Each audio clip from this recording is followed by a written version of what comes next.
Well, how y'all folks? Old Buster coming to you again. Got another old story. Old McBrayer last days. Day one. Buster done called up Jesse and Walter after he done met up with Hired at Mr. Beetle's little store. Now, Mr. Beetle had done moved off to Memphis, but he bought back his store and his boy runs it now.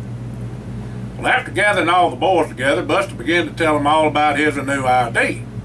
He was going into the grocery business and wanted to know if they would be in it with him. Now, Jesse opined that he sure did remember when they was youngins and he worked at the radio station before it burnt down. That's when he done come up with Little Dub's Wonder Cream. That and the ice water they sold put them where they are today for sure. Well, let's hear this idea, yourn, Buster, says Jesse. Boys, I was a-cooking over the fire down on Indian Bayou and got to thinking. That there beaver I done killed would taste mighty good with a lip-smacking barbecue sauce on it. Well, I had to stay the night to shoot blackbirds early the next morning for Grandpa Gus to keep 'em off the rice till they was done a-harvested. And I studied awful hard about what we could do to get on into a business we ain't been in before. Well, it ain't like we need the money, but I am plumb frazzled about not being able to get a good one nowadays. Too much chemicals and such in them, leastwise most of them, and they ain't fitting to eat, let alone good for a feller's body. Well, we got all manner of critters and beef and hogs that is organic, so this way we would have all our bases covered and could expand any which way we wanted to in this here grocery business. Now, I done went back a fair piece in our folks' history and found some mighty good recipes with a little twist of mine added to them. Now, these here recipes come from way back in our families on all sides, so I reckon they gotta be gooder than snuff, you know. Not only would it fill in a gap for our beef and pork and chickens and whatnot, and would give us a leg up on selling more old McBrayer. Well, how's it, said Walter.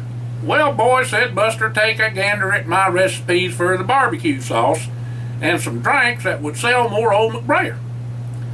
I understand we got us a premium whiskey next to none with demand a-soaring, but a new facility would make it possible to make a bigger splash with them fancy pants folks over in Europe. Now, Charlie and Steve could even set up a distillery in Australia. Well, let's get a gander at what all you got, said Hired. Well, first off, Buster said, this here's the barbecue sauce. Then I'll show y'all the drinks I was talking about. Now, I know y'all might have some other ideas, and that's all right. We can put them into the mix, too. The mead ain't nobody selling on the market. Read 'em and weep, 'cause we ought to be doing this a long time ago. Well, old Buster, he give up the recipe on the barbecue sauce and some drinks and whatnot. And I'm telling you, folks, I'll give you the original recipes and stuff if you write Buster and the Boys at yahoo.com. Well, have you figured on what it's going to cost for a startup, asked Jesse. Well, twixt what all we got going on now and what all we're going to need in the future, yeah, it'll fit right on in with our plans. Didn't you say we need some more tax deduction, Jesse? Well, sure enough do, he said.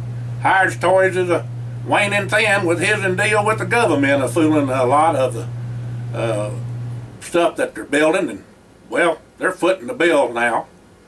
Reckon we earned our keep and don't have to back up none to the pay window, said Hired.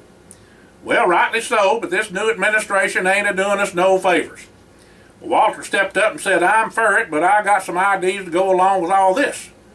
Reckon we can all probably do that and put it into place, but it sure does put us in an area of business we ain't been in before. Well, Jesse said Buster's thinking is right on, and he liked the idea of getting in the world market as well. With our fleet of planes and trucks, we can get product anywhere in the world overnight. Boys, I'm convinced we can become a player in all markets and all countries. It's just a matter of timing and time. Just let your mind figure on all the products we can supply with making a reputation in this market from old McBrayer. Y'all know we got the space on Strawberry Hill and labor's there too. What do y'all say? Well, all the boys hollered yes. Every one of the three boys slapped Buster on the back, and Walter told him he was using that there head of his for more than a hat rack. I just knowed sooner or later them brains of yourn would show up, said Hired. Now you got to put both them muscles and brains to work, Buster quipped Jesse. Day 3. Old Jesse called a meeting with all their friends and families that they could round up to get them all involved in some way or another. And this grand old scheme was supplying a world market of products. Well, Buster brung out a list of all the friends and family that ought to be included with space for more if need be. Well, here's a list, said Buster. I got some more information in the list, but don't pay no never mind to it. Well, Jesse told them all that it would start off with just Buster's ID, but would escalate so fast it'd make their heads swim. Now, all the folks at the meeting had a history together and vowed to help however some they could.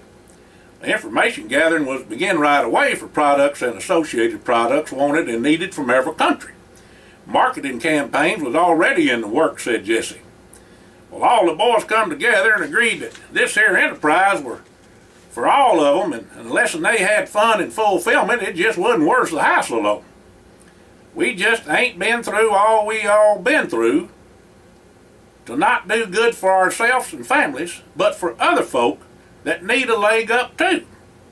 Now, all of us is God-fearing and believe and live what the Bible tells us and live in our faith to do all we can, so all we got to do is work for the service of the Lord.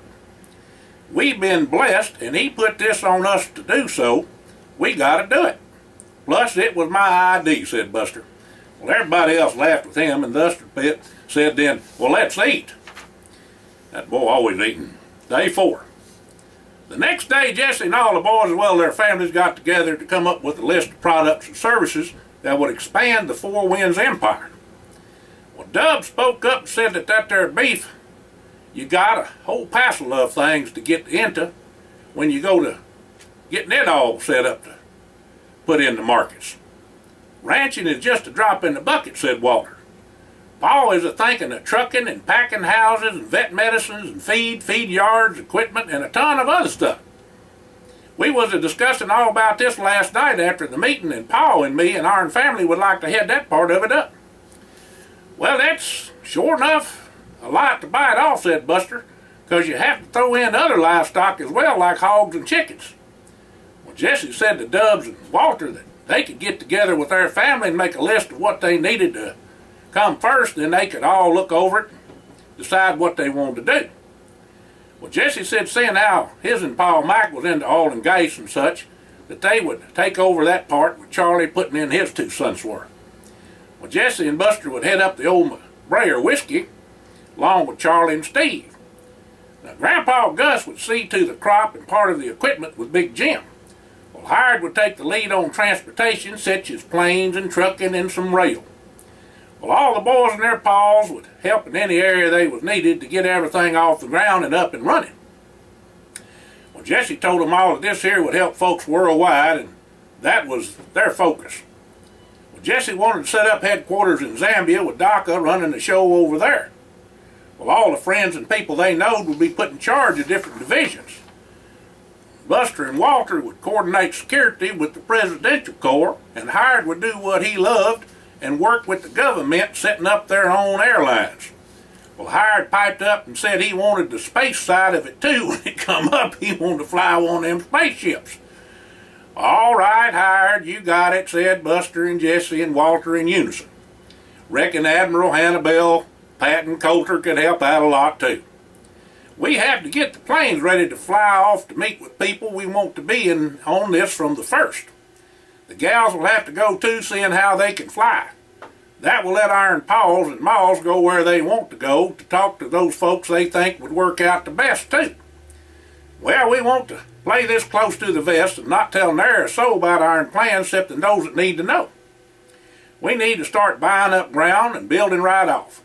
We need to secure suppliers worldwide for materials we can't provide ourselves or won't be profitable for us. Well, Buster with Walter and Hired, looking at Jesse, said to Jesse that he would have to hate up all of the computer stuff and research and such. That in itself will be huge, said Hired. Well, Jesse just sighed and grinned, one step at a time, boys, and Williams will get her done. Y'all didn't know this, but these here are the companies we will have to have invested in that will fulfill all our needs now and in the future. Now, computer startup companies to invest in, or that we have already invested in, is Versally and Scale Extreme, Cloud Passage, Clustrix, Good Data, Nutanix, Translattice. You know, it looks like this here grocery business of Buster's is going to make all our families and friends to quit their work and join together on this project, said Walter, till at least it gets up and going. Sure enough, looks like a life-changing game changer, said Howard. Reckon this here is the last days of us a-playing and sitting around, don't it, boys? Exclaimed Buster. Old McBrayer and Four Winds is about to make their own map. Day 5, Lulu, Alma, May, Monique, and Luann all began to making calls and setting up appointments and travel arrangements the next morning. All the boys was over to the Hoot Owl having breakfast when in walked Grandpa Gus, Big Jim, Dubs, and Mac. Now, Big Jim told the boys to bring their plates and go on into the back room for a private confab. Grandpa Gus began to tell the boys what they all come for after they was all seated. Boys, we is all a mite older than y'all, and we know y'all respect our opinions. We all four feel like the main thing to do first off, I guess the main thing too, is to concentrate on banking, finance, and markets worldwide. We think y'all ought to proceed, but very slowly, till you got that part of the operation all together and running smooth. We all been through the mill with some real bad folks, and they will sure enough come out the woodwork if you start to make a bigger splash than you have already done. The Illuminati will raise our ugly old hate again and count on it, said Big Jim. We recommend we all make a trip to Washington first thing in the morning, and so fire up the General, said Mike. Y'all are going to do the flying, Howard. Day 6. All the boys and their pals jumped on the General and Howard flew them to Washington. They was a meeting with Mr. Hiram and Dalton and his folk. Mr. Holmes was long in the tooth, but wasn't going to be left out of this meeting, I can tell you that. Dalton, Lorraine, Devane, Horace, Alfred, and of course Mr. Holmes was all there at the Presidential Corps meeting room waiting for the boys. Bebe was still down in Savannah with her sister and was making do with her dementia. She wasn't never going to ever be back to normal, but everybody sure did miss her. When they got there, all the boys and their paws shook hands and hugged up real good and then got down to business. Buster went over and lit Mr. Holmes' cigar and poured him a bit of old McBrayer, even though his and Doctor would have had a hissy fit over that.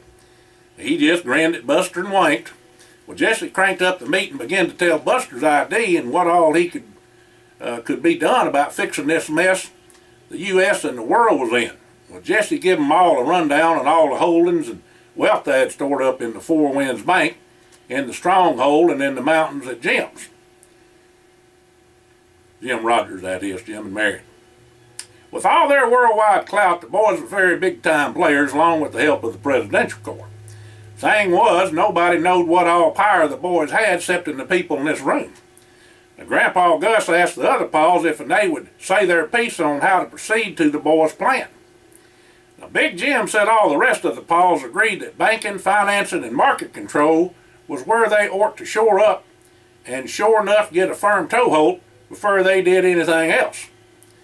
Well, Dubs looked over to Mr. Holmes and asked his opinion all about it. As Mac also said, they all reckoned it would be one heck of a power play, and they didn't figure the Illuminati would stand still for it. They had control way too long. Well, Buster added that they had a list of folks they could trust and could be ready in a squint to get the ball rolling.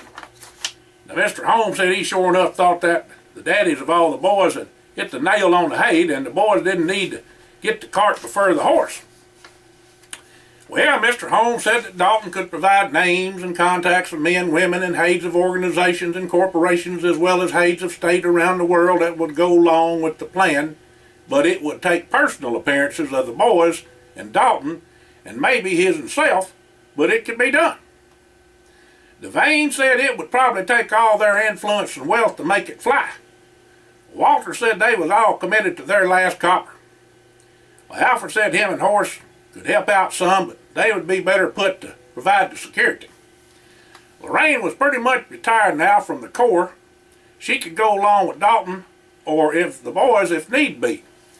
Well, looks like we ought to hit the road a running and secure the commitments from the folks they needed to, and start buying up what commodities they could to corner the markets. They knowed they had control over gold already. The strongholds to concentrate on for banking was Switzerland, England, and China, from what he knowed, said Horace. Well, Horace is right, said Dalton. As far as the grocery business was concerned, the agriculture markets need to be controlled slow but sure, said Grandpa Gus. Buster said he thought they ought to concentrate on Australia first off. Well, everybody agreed on that, especially since they was already there. Now, Mr. Holmes told all the boys and the men that he didn't do too much anymore and that Dalton run about everything, as they well know. But him, Dalton, and Hired had a little surprise for the boys. They had outfitted the helicopter of Hired's with lots of newfangled updates. Well, Hired named it the Duke.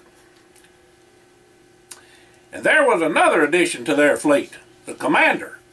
He was a hybrid cross betwixt the SR-71 Blackbird and the X-43 scramjet.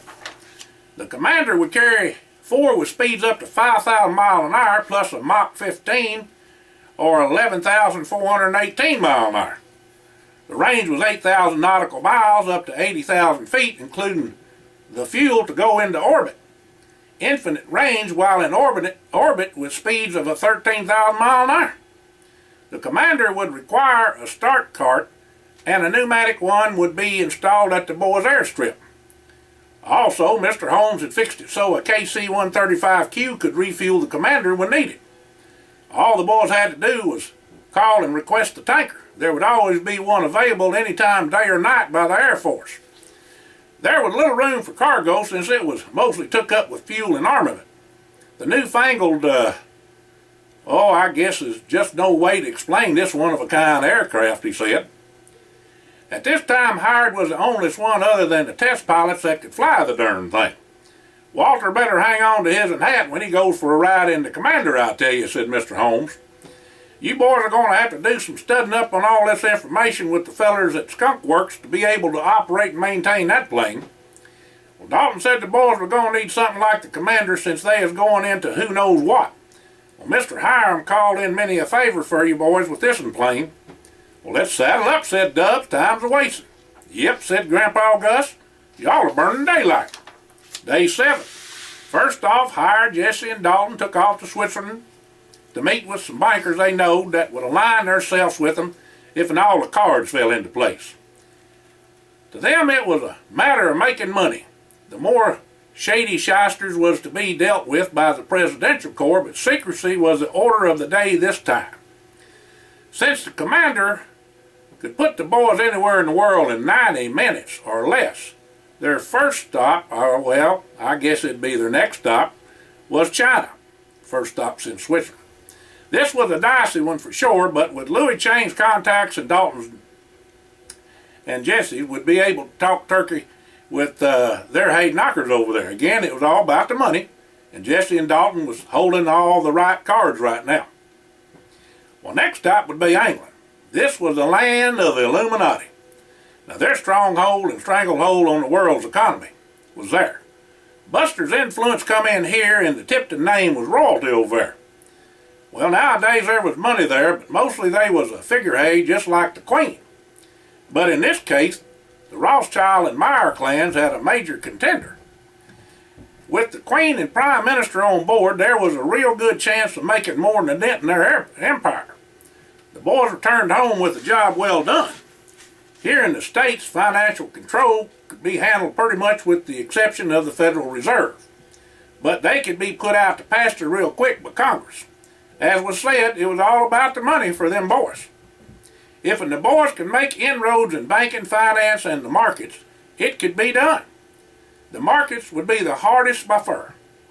Mr. Holmes was way up in years now, and the boys was right there behind him. Grandpa Gus was about the same age as Mr. Holmes, pushing 90, but could still get on around right well. He was tougher than a boot and with leather and a nickel stake too. Most of the folks had their share of problems with age, but still maintained an active lifestyle. They still worked their places, but nowadays there was folks to help them that took the burden off of them. They could do as they pleased pretty much. All the boys met up at Buster's house because Buster had a hankering for some pan-fried taters and fried peach pies and plum dumplings. And Grandma Clara had put on a pork roast with sauerkraut corn and mashed taters, gravy, and homemade rolls and fresh churned butter. Along with her cottage cheese lime jello salad with pineapple and pecan, she had a wilted lettuce leaf salad, Cairo nut pie, and candied green beans, and sliced tomatoes, and her asparagus she raised out by the front porch. Well, after all the eating was done and a snort of old McBrayer, all the boys and their folks began to discuss their next move. Buster was going to go see Jim and Marion and see if he thought they should buy any more land next to his mountain and get an idea of how much gold they could get. Now, it was right important to see if Jim could get more out of his mountain or if there was more thereabout. Lulu said she would go with Buster. Well, everybody else would go on to Australia to see Charlie and Caroline and begin getting everything ready to go there. Steve and Sandra June would head on back to the mansion along with Elizabeth Jane and Bo, with Horace going with them. Now, Alfred would go with the rest of the boys to Australia. Dalton and Devane was planning and plotting back in Washington, seeing what they had to do to the senators and congressmen. Things was on the back burner for the president because he was going out and the new one coming in. It remained to be seen what all he'd be up to. When all the boys and their folks got to Australia, Charlie had a report that Dubs wanted to see. It was all about livestock and agriculture. Charlie passed it out whilst Caroline offered up what everybody wanted to drink and some of them little sandwiches too.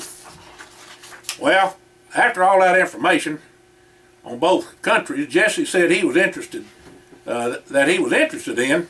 He says, in my opinion, I think we to concentrate on Australia first and then decide where to go.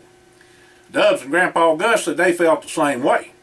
The history of the boys doing business and their experience and contacts would make a world of difference in implementing the plan, especially with Charlie being here as long as he has. Well, all the boys and their folks agreed on Australia first and then went to get some rest and freshen up a mite before supper. The adventure is on, said Walter. They ate. Well, Buster and Lulu didn't go with the rest of the boys and folks, but instead stayed behind to go see Jim and Marion Rogers. They needed to talk to them personal-like, and talking turkey was eye to eye. Buster and Lulu took the lady, and Lulu done the flying. It was round about 1,600 miles, and Lady's range was about 3,000. Buster got into Jim's place with Lulu as usual. Jim seed them a-coming. Marion met them with huggums and kisses and told them to get theirself in there. She had all manner of good eats for Buster and Lulu, so she said she hoped Buster brung his an appetite. Well, old Buster's belly laughed at that, I tell you. He always had an appetite. Well, after supper, they all sit down for a confab, and Buster started off by asking Jim and Marion if they knowed what all they was trying to do. Jim said they knowed most of it, but not all of it, and would Buster explain to them what it was all about. Well, said Buster, the U.S., and in fact the world, is in a sure enough pickle. The Federal Reserve and Wall Street controlling gas prices and markets along with the big banks and finance company are killing this country and the world. Now we also know that Congress, the President, and the Supreme Court have got things upside down too. Nothing again making money or having it, but when it goes again the Constitution, it is pure D treason. Now, Mr. Holmes and Dalton, along with us boys, aim to change things a mite. But as you know, them dregs of the Illuminati ain't a-gonna like that none, not near at all, so here's the plan. First off, we'd have taken stock of how much gold we have to try to get us back on the gold standard. As it stands, we figure twixt all of us, we have near about 7 times what the world has. What we need to know is about how much more do you think you got here in your mountain, and if in there is other property around here you think we ought to get. Well, Jim said my vein has about petered out, but I done found where she picks up, and she led me to the chimney, they call it. There ain't a rock in this here mountain that ain't mineralized. The main vein splits to 4 more veins, with the smallest being 12 foot wide. Dang, you gotta be kidding, said Buster. Any idea how much she's worth? No telling, but it is the hundreds of billions of dollars, said Jim. I would suggest that if we could buy up all the property around my mountain, we would be worth several $1 trillion. Well, that's skin the cat, I can tell you. I reckon it will take some palavering, but Jesse, Mr. Holmes, and Dalton can get her done. I really want to keep this low key, said Jim. No full-scale mining operation. I'll get her done myself. No problem that I can see, said Buster. With Iron Bank and financing and trading, the in-ground assets won't be no need of anybody even knowing anything is different than it is now. Well, that's wonderful, said Marion. Jim and I want to keep this place as pristine as possible. Well, we will be in touch, but don't y'all worry none. By the way, Hired wanted to know about the pups and Wolf. Well, Wolf don't get around much anymore, and the pups is full grown and got pups of their own. They come by time to time, and they know we's family. Tell Hired he needs to come and visit for a spell with them. Sure will, said Buster. Now, how about some more of that there pie, Marion? I was plumb famished. Caving in. Well, Lulu whacked him right smart and told him to behave, and Jim and Marion just howled over that. Buster and Lulu left on out the next morning, and conference called Jesse, Mr. Holmes, and Dalton on the secure line from the plane and give them a report on what all Jim had to say. The lady was a right fine airplane, and her range was about 3,000 miles, like I said, so to get to Victoria, Australia, they had to refuel a bunch of times. The boys needed the lady over there for a number of reasons. One being they owned her, and she was modified to the hilt. Plus, they didn't know how long they was going to be there and where they would be going. Now, some of the runways just might not accommodate their bigger planes. The route Buster and Lulu was going to take had them a refueling in L.A. after leaving Jim and Marion. Then at Hawaii and Johnson Atoll and Majuro and Marshall Islands and San Cristobal, Solomon Islands, and on into Victoria, Australia. Quite the trip. Buster and Lulu wanted a little time alone, seeing as they never did have them a honeymoon proper, where they could spend some time together and have a little fun. A mini-moon, Buster called it.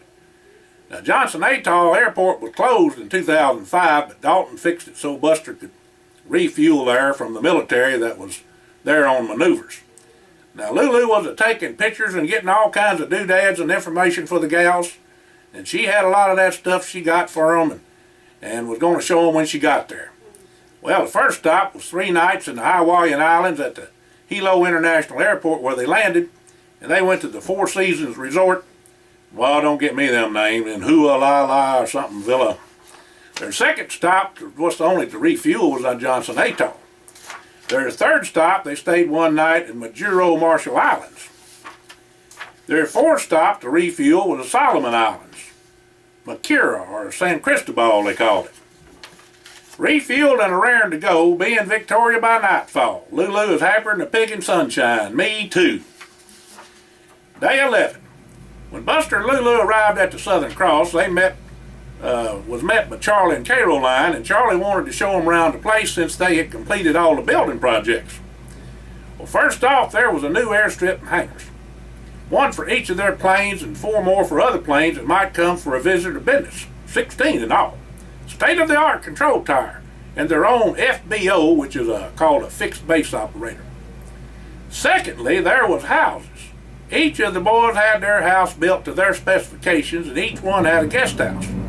Now, they was spectacular, I'm telling you. Charlie and Caroline had their own too, and it was big enough for their triplets and their folks. Well, we got pictures of Walter and Luann's house, and Charlie and Caroline's house, and Buster and Lulu's house, Jesse and Monique's house. Y'all just write, like I said, to Buster and the boys at yahoo.com, and I'll send you all that. Well, there was half a dozen smaller houses for folks that would visit or on business about a quarter mile off and away from a subdivision, so to speak, about 50 houses for folks that worked there. Now, each house had their own transportation available for their use. There was a free 24-hour grocery store, power, water, and sewer plants. It was basically a small town that they built with all manner of services, including a doctor, nurse, and a small hospital, a school, and a church house for sure. Everybody that worked for the Southern Cross was Christians. They sure enough believed in God, Jesus, and the Holy Spirit. At the center of the hub was the office and conference center and hotel. Now, all the staff and workers were screened and vetted before they was hired. They was all paid well, very well. There weren't no vacations worked, and they were on their own and supervised by Charlie or who he designated. Now, everybody worked on the honor system. A feller could come to work when he needed to. If it was 24 hours a day, 7 days a week, so be it. If it was for an hour a month, so be it. They done what needed to be done. They had all kinds of benefits too. Southern Cross paid for everything needed for the employee and the employee's family, including education for the youngins when they finished school there at Southern Cross. However long it took for a feller to get well is how long it took, and he kept on getting his regular paycheck. If he still worked for Southern Cross when he reached retirement age, he kept on getting his regular paycheck till him and his wife both passed. Well, after their little tour around the place, they all met up at the conference center with all the boys and the folks. Charlie said they could take a tour later on because 500,000 acres was just the start now. They had added more land since they was last there. Now, Buster's eyes plumb bugged out over that, I tell you. When everybody had got something to drink and snack on and got settled, Jesse told them, "Oh, we got to talk. I got some information about what all we got to do to make this here plan of ours work. Now, these are the things we need to concentrate on. Energy, oil, heat and oil, natural gas, unleaded gas. Metals, gold, silver, platinum, copper, and rare earth metals. Agriculture, corn, soybeans, wheat, and rice. Meat and livestock, lean hogs, live cattle, feeder cattle. Consumer, cocoa, coffee, cotton, and sugar. I can tell y'all we are making major inroads in metals, meat, and livestock and agriculture. We are strong in consumer, in cotton and sugar, but we are weak in oil." About that time in walked Dalton and Devane with Lorraine and Lynn. "Well, what in the world," said Buster, "y'all decided to take a little vacation? And you gals we ain't seen in a month of Sundays." Well, all the gals went to a hugging and a kissing, and all the boys shook hands excepting Buster. He bar hugged every one of them pert near to death, with Devane just a squealing. "Come clean now, let's hear it. Mr. Holmes send you?" "Well, reckon he did," said Dalton. "He wanted us to talk in person, so we got us a military plane to bring us on over. We was going to stay at St. Patrick's Luxor's Boutique Hotel in Garoy. It ain't but 2 miles away, you know, and I told Vivian that I'd confirmed supper for all of us over there this evening. Is that all right with all y'all?" Well, there was a resounding yes from everybody. Well, Dalton called and confirmed supper for the whole gang and wanted Vivian and her folks there too.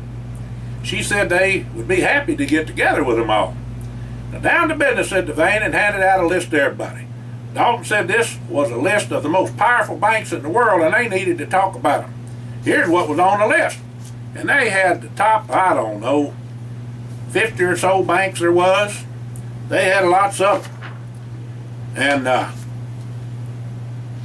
Jesse said, "You sure going to have to do some moving and shaking, but it can be done. Most all the banks in all the countries except in the UK, Germany, and some of the Switzerland will go along with you, I think," said Dalton. "You're sure enough going to be busy, I tell you, a traveling man at that too. The UK, Germany, and Swiss banks are traditionally Illuminati controlled, but you can bypass them with the clout and assets of Four Winds Bank. Fact is, nobody knows the amount of assets Four Winds has. Once you pull the rug out from under a few of the hardheads at them banks, they will roll over. I'll be a-going with you," Jesse said Dalton. Well, Dalton said that him and Devane would like to ask a favor of the boys. "Well, heck yeah," said Howard and Buster about the same time. "What is it?" "Well, we would like for you to let Lorraine and Lynn stay here at the Southern Cross till all this mess is over with." Well, Buster jumped up and grabbed a hold of Dalton and said, "Any time, all the time." Devane come over and grabbed Buster and dang near made him swaller his tongue. He squeezed him so hard. "Whew," said Buster. "I knowed you was stout, but I didn't think you was that stout. Give me a run for my money, I tell you." Well, everybody just hollered and hooped and laughed at that, I tell you. Well, Dalton said him and Mr. Holmes looked at the folks on Buster's list, and not a one of them wasn't top notch. And Mr. Holmes said, "You're surely going to need the help with all you got on your plate. Plus, if and everything goes all right, the Presidential Corps would use some of them from time to time." "Well, I think old Bill Kimmel and Big Mike Young need to get on over here now," said Buster. "Bill is one heck of a cowboy for sure, and his is even though he's still a little bit long in the tooth. Well, Big Mike can build and fix anything, and we sure got projects. Just turn him loose. But there ain't going to be no radios nor cell phones on his job, I tell you. He tells them they are there to work, not for entertainment. Charlie, I got a question for you. Was you able to get the big toilets and bathrooms in every one of the houses? Sure did, says Charlie. And for St. Patrick's as well, said Buster. Yep, says Charlie. Thank you for that, Charlie. Well, everybody just looked at them two like they done lost their minds, but Lulu knowed what it was all about. She tells everybody that Buster wants big toilets everywhere he goes, so he buys them for everybody. He said all them others is for midgets, and he's soon have an outhouse as one of them. Oh, boy. Well, that took the cake, I tell you. Walter and Hired were just rolling on the floor. Walter yells, "What did that cost you?" "Don't rightly know. You and Hired paid for half of them." Well, then all of them piled on each other like they were 2-year-old again and began to wrestling on the floor. The gal said they was just plumb pitiful and told Lorraine and Lynn to look at what they had to put up with. Well, after all the hullabaloo, everybody left on out to St. Patrick's for supper and visit with Vivian, Stephen, Bill, and Dawn. Well, after all the meeting and shaking hands and hugging and kissing, they all sat down to eat. Now, all the gals wasn't going to let Dawn and Vivian do all the work, so they all pitched in to get supper on the table. After Ms. McBrayer, Sarah, and Howard both offered up prayers, and the eating commenced. Boy, what a feast.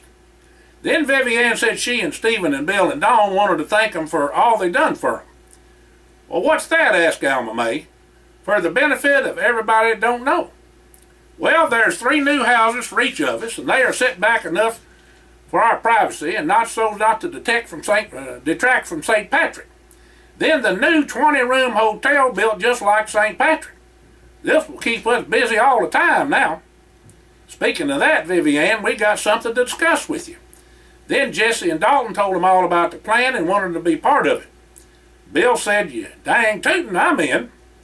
Well, Vivian said they could work out any details but would do whatever was asked of them. Well, first off, said Charlie, ain't no telling who or how many is going to be coming to these parts. You got room now. Another thing we need, Bill helping us out to scout property and facilities and all manner of other things here in Australia. We got William and his people to take care of, and we need a native of Australia with contacts to help out Charlie. Well, just name the time and place. We'll be there, said Bill. Speaking of William, me and Lulu need to try to find him tomorrow. Can you go, Bill? Well, sure enough can. Best if we have a helicopter, though, said Bill. It's done, said Hire. I'll fly the 4 of us. Well, after supper, they had a bit of old McBrayer, and Jesse got out his and fiddled and played a bit. Right enjoyable, said Dubs and Grandpa Gus. Well, time for bed, said Jesse. Long day tomorrow.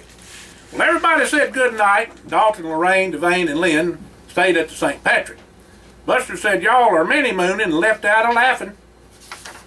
Day 12. Hired flew Buster, Lulu, and Bill to find William and the Peel-Wrong Aborigines. About 2 hours out and fuel to spare, Bill spotted them sitting in the shade waiting till dusk to head on out for who knows where. When William seed Buster, when he landed, he come up and greeted him with a smile. They had gone through the welcome to country and were not considered strangers. Well, Buster and asked William if him and Bill could sit a spell and talk. William showed them where to sit. Now Lulu went off with the women folk to talk and prepare something for supper. Now, Buster told William of the plan for the U.S. and Australia and the world. He said he would need his help sooner or later. As a Cheyenne dog soldier, he considered William his brother. Well, Buster told William of the land they now owned, over 1 million acres, and that he wanted them to feel free to travel anywhere on it they wanted to, and to take whatever they wanted. If there was any problem, to talk to Charlie or Bill, and they would get in touch with him if they needed him to get it straightened out. Buster said he knowed there was no words for thank you, but whatever they did come from the heart. Buster said his heart was full and pure for William, and the Peel-Wrong. William nodded, his too. William then spoke of many bad men and a war to come. But all was not lost. When he needed help, help would be there from Black Kettle and the Cheyenne dog soldiers, and William and the Peel-Wrong. Buster just nodded. Buster said he could not come back to Australia and not visit his friend William. It made his heart happy and free as a night wind. Well, Buster and Hired spoke of many things, and Hired was good with critters as usual. Bill spoke the lingo, and Lulu was mesmerized at what all the women did in the tribe. Well, after the meal, they said, until we meet again, and left on out back to the Southern Cross. But before they left, Buster give William one of them survival knives with a locator in it, like the one hired to give the boys where he found Jesse in the swamp. Well, that's when Yvette was born. Whilst they was out, Hired flew him over the holdings of the Southern Cross. Old Charlie and his men had done one heck of a job, I tell you. Lulu just couldn't believe all what she saw. Well, Jesse and Dalton had made plans to leave the next morning to begin seeing all the hay knockers at the banks. They'd take the commander because of his speed, and Dalton had made arrangements to be refueled in the air. When Buster got in, Jesse asked Buster if he would call Louis Chang and see if he couldn't meet in Beijing, China. They had much to discuss and needed him with them there. Louis said he would charter a plane within the hour and tried to get there before they did. Well, what Dalton found out was North Korea was a problem. They had over 20 bank accounts in China, in Switzerland, and over 120 trade companies handled by Room 39. Now, he showed Jesse the intel that they gathered on that. And it was something, I tell you. Day 13, on the way over as Dalton was flying the commander, Jesse reviewed the information on the banking and finance situation and the major players. Their first stop was Basel, Switzerland, and the Bank for International Settlements. And there was all this information that was prepared that they got to read.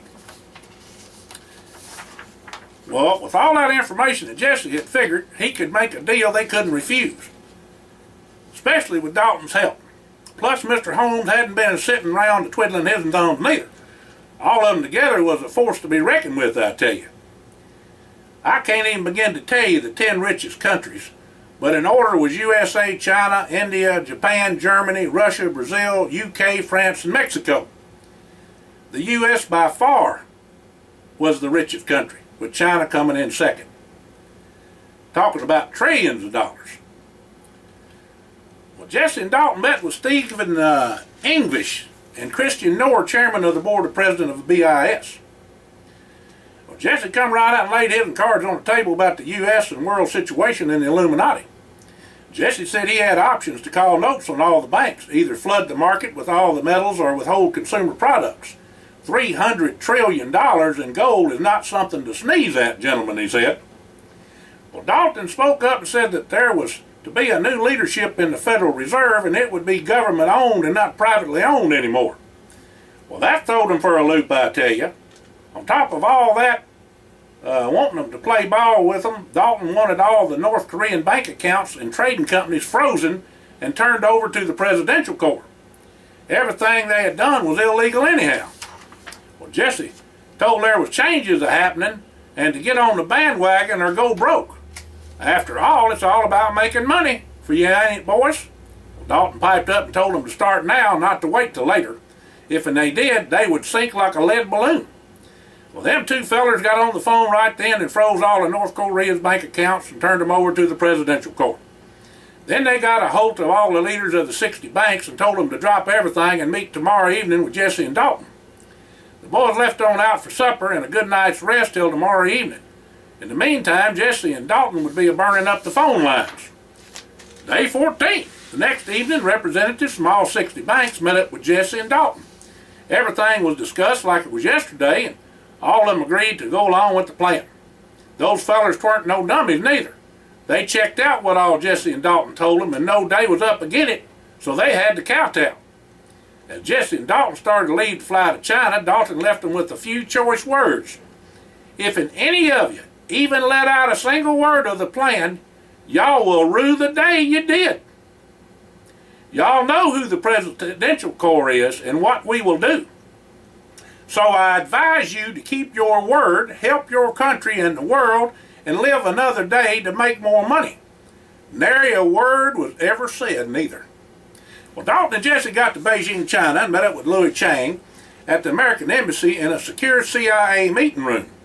Later on that evening, Louis said he had a meeting set up the next morning with Jiang King or somebody, chairman and executive director, and Luo Xi, whoever he is, vice president of Commercial and Industrial Bank of China. The results of the meeting would apply to all the other Chinese banks as well. Day 15. Basically, Louis translated at the meeting the next morning, but the Chinese could speak English as well as any of them. Everything was said in Switzerland, but the Chinese know they had their backs against the wall, but was finally won over because they wanted back on the gold standard. There was no love lost on the Illuminati or the Federal Reserve either. They was a bit concerned about the North Koreans, but knowed they would just holler and yell, but wasn't that nuts to start a war over the money they got from crooked deals. Their accounts and trading companies was turned over to the Presidential Corps that day. Well, day 16, Jesse and Dalton got some much needed rest and ate with Louis before they left on back to Southern Cross. Jesse told Louis that Buster surely missed his and dumplings but would see him soon. Jesse also told Louis that it would be soon and they would talk about the position they would like Louis to take in the plant. Well, Louis said he was up for whatever they needed him for. Day 17, Jesse and Dalton arrived back at the Southern Cross and got all the folks together and told them all the news. They had already talked to Mr. Holmes and filled him in on the flight over. Walter and Hired give their reports on all they was a-doing, and so did Charlie.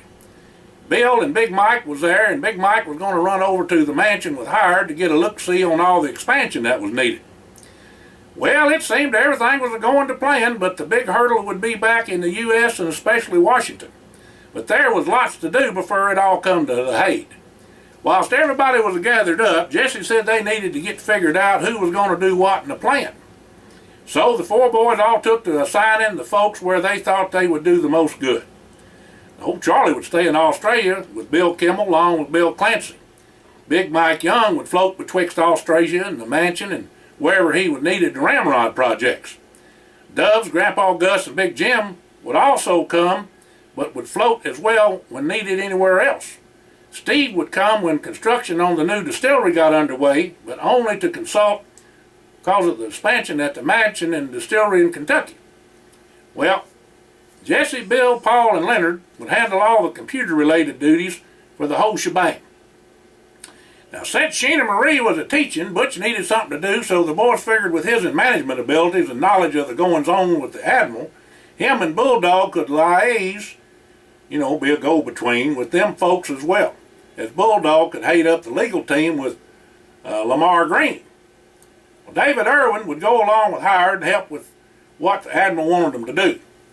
Now, Cousin Ish would see to all of the rolling stock along with Lulu's brother David and Hired. Hired would handle all the aircraft and space interdiction with Admiral Coulter.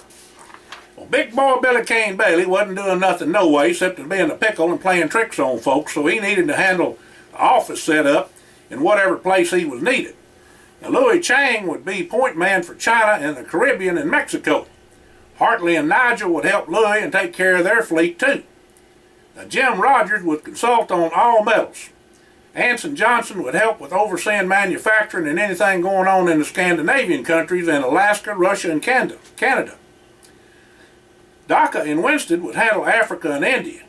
Stephen Clancy, Vivian Porter, Cap Morrill, and the Baileys would advise on all matters concerning food and lodging. Well, Big Mike Young over construction along with the Fontenot boys, Ernie and Greg, on infrastructure and pipeline. Now, Buster would handle security along with Dalton and Lorraine, Bo and Tad. Walter would help out in Australia and other places where his skills was needed. Now, Lulu, Lynn, Alma Mae, and Monique would help out in the food and lodging end of things. Lou Ann would take over all the medical concerns for the group. And everybody else would just pitch in whenever and wherever help was needed. Day 137, Mr. Holmes and Dalton called for an emergency meeting at Presidential Corps headquarters. All the boys, Charlie, Steve, Butch, Bulldog, and Big Mike, and their folks was there, plus Monique's brother, Pierre. Dalton started off the meeting with everybody agreeing to ultra secrecy. There was to be a coup in government, and the Presidential Corps was going to do it and needed their help. Now, Mr. Holmes said they had to do something to facilitate change in the most drastic way. First off, they had to deal with the Illuminati at Bohemian Grove in California. That's where all the most powerful men in the world gathered each year for their powwow. Now, it wouldn't be a cakewalk. Dalton said the folks involved with the Illuminati was as guilty as sin, and the boys and the rest of them would be amazed who would be there. He said that they would give them a chance to do the right thing by resigning their post or position or changing policy or assigning control to the Presidential Corps. If they wouldn't, they would be executed. Now, Mr. Holmes asked if anybody there had a problem with that, because some might think it would be cold-blooded murder. Well, Grandpa Gus spoke up and said all of their folks and them knowed what these here Peckerwoods could and would do. On with the show. They done been there and done that. Devane said that you're right, Gus. If you don't take 'em out, they is coming for you and your family and won't quit, as you well know. Mac and Dubs and Big Jim said they've been in it before and count on them to do what's necessary, and so did everybody else. Horace asked if and Big Mike would mind taking up a position with his sniper rifle, because he couldn't cover any of them unless he had some help. Well, Big Mike said he sure would, because them birds ain't no better than a plague-carrying ground squirrel. Well, Alfred give 'em all some intel about the Bohemian Grove so they would have an idea about what all takes place out there. It ain't pretty, he said. Boys, all the main players in the Illuminati will be at the owl ceremony that will happen at night, round about 12 midnight, said Dalton. Everybody will be issued night vision goggles, so practice with them and get used to how they work if you don't know. We're going to hit them straight up at midnight on July 13th. The fur is going to fly. Today is my birthday, July 7th, and the 13th is my mama's. What a coincidence, Buster told the boys. Reckon there's going to be fireworks for sure. Day 143. At the stroke of midnight, at the height of all the Illuminati hooping and a hollering, the Presidential Corps agents surrounded all the men. There was a few skirmishes on the outside of the meeting place, but they was put down by the boys and their folks. Dalton lined them all up and gave them the choice of doing what was right or biting the bullet. A few of them drawed shooting irons, and a few tried to run off. All of them was shot deader than a doornail. The rest of them was took to where Devane done his interrogating. The place was cleaned up, as they called it, and everything went back to normal, except it weren't. During the night, the Presidential Corps agents visited all the politicians that was crooked or just plain nuts or under the Illuminati control, and was given the choice of doing right or visiting Devane. Well, lots of them had accidents and heart attacks that night. The president seen the handwriting on the wall, too. Day 144. An unprecedented meeting of Congress was held the next day with the Senate and House. The current Federal Reserve was abolished and then put in the U.S. government under the Presidential Corps. The gold standard was put back into place, and the oil and gas money paid to Wall Street boys was took away, too. For the common man, all property tax was took away, as the Supreme Court said it was unconstitutional. Was a pretty busy day, to say the least. The U.S. got out of the United Nations and revamped foreign policy. Whilst confirming support of Israel, Muslims was given the opportunity of pledge to the U.S. and prayer was put back in schools.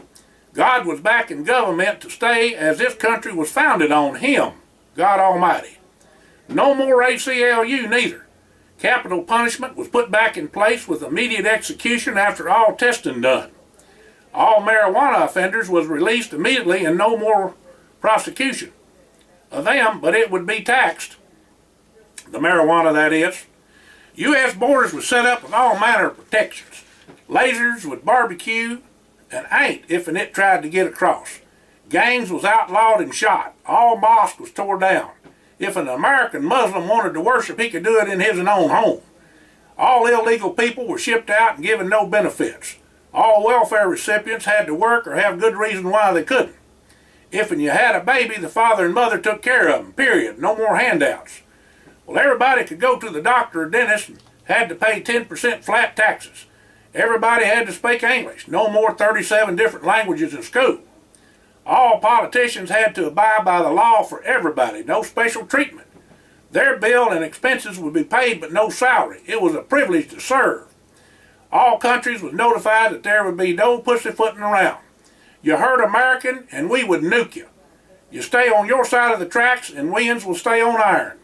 Don't do nothing to affect harm on the U.S. of A. All terrorists would be shot immediately. Many more changes was to come, and the country would soon turn around, as would the world. The president and vice president resigned the next day. 1 year later, Mr. Holmes said there had to be checks and balances, and Jesse had to be placed in the Supreme Court according to the documents found at the mansion in the distillery. Buster was installed as a permanent advisor to the president for all military and policy matters. Howard was assigned to the Air Force and NASA, and Walter to the Department of Interior. the judges in the federal system was reevaluated and the bad ones discharged, one way or another. There was a special committee to override the three branches of government if the need come up by the presidential corps to make sure no outside forces could undermine the security of the United States of America. Common sense finally prevailed, as Grandpa Gus said. The plan was working remarkably well, but power would never go to the boys' heads. All they wanted to do is make a living and help folks.